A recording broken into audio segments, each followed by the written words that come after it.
The Secret of Solomon's Wealth Episode 4. Solomon cultivated self-confidence that he could achieve his dream. Self-confidence creates a climate. Those around you can sense the invisible currents of purpose within you. Your thoughts have presence, and the atmosphere you permit determines the product you produce. Self-confidence creates a miraculous climate. Solomon grew up with greatness. His own father was the greatest warrior Israel had ever known. His father's name was on the lips of thousands every day of his life. He was not a stranger to competent, articulate, and powerful leaders. Solomon was reared in the house of the uncommon, which only served to enhance his sense of inferiority. When he became king, he had never fought a battle or written a book. Only his parents understood and discerned his destiny. This positioned him for humility. He knew what he lacked. Many know they lack something, but few discover what it is. Unlike his father David, Solomon could not retrieve any memories of killing a bear and a lion. He had never killed a giant. But he did have a secret weapon, and it was one that few men ever possess. Solomon possessed the weapon of humility. He had enough humility to recognize his limitations. He asked for wisdom and strength. He pursued supernatural help, and it came. His confidence, faith, and wisdom became the talk of his generation. The following 7 steps will help you develop self-confidence. 1. Recognize that your Creator wants good things for you.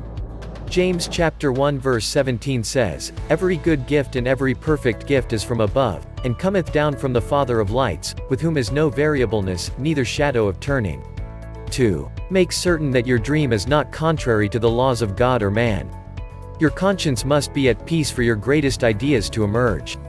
You must not attempt to pursue anything that troubles your heart, soul, and mind. The seeds of greatness grow best in the soil of peace, and the name Solomon means peace. 3. Fill every conversation with faith. Talk about your dream. Words matter. They move you toward your dream or away from it. Your words should continuously reflect hope in your future. When someone walks into your room with words of doubt and unbelief, boldly refute those words and do not receive them. Let others know clearly and confidently that great things are happening in your life. Remember, your faith is like a muscle that grows and becomes strong through continuous use. 4. Associate often with those whose fire is presently burning brighter than your own. Pursue the greatness around you. Who are the most successful people you presently know? Who are the people who have succeeded in the same arena in which you desire to succeed? Schedule appointments with them. Treat them to a special lunch.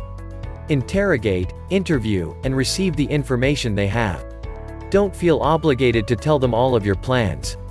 Simply respect and humbly pursue their advice and counsel. Let them light your fire as often as possible.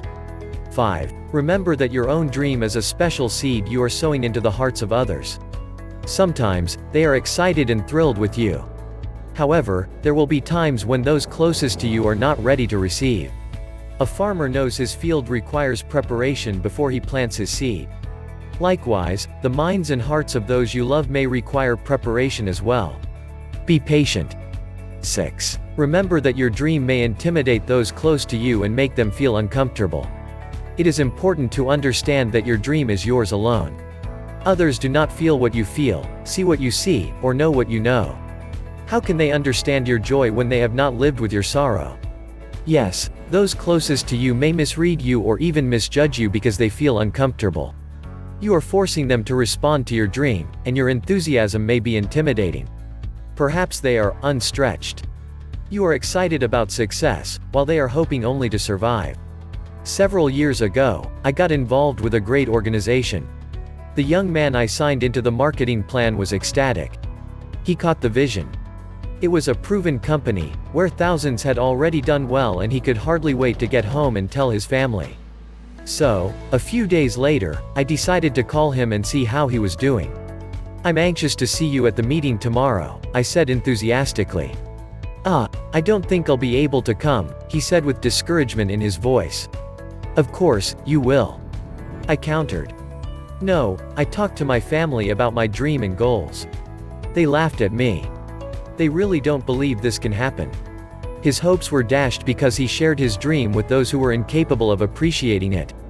There are 4 kinds of people who always fail: the undecided, unlearned, unfocused, and unexcited. His very enthusiasm intimidated them. Millions of people are living lives just that bland today. The saddest tragedy of life is a heart that has not caught fire. The mind of such a person is like a huge field into which no seed has been sown. Nothing of worth is growing. This person will not produce greatness, miracles, or an uncommon life. Learn to recognize this tragedy and stay focused, enthusiastic, and aggressively happy. 7. Keep your fire fueled. Take the time to fertilize your own dreams. Talk about them. Build on them. Cover your walls with photographs and posters to help you visualize your dreams. You can't expect to light someone else's fire until you have lit the fire within yourself. What is your biggest dream at this moment?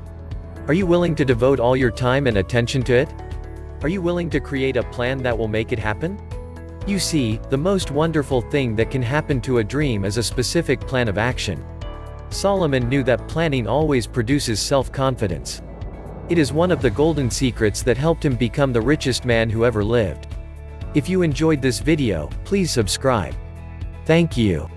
See you at the top.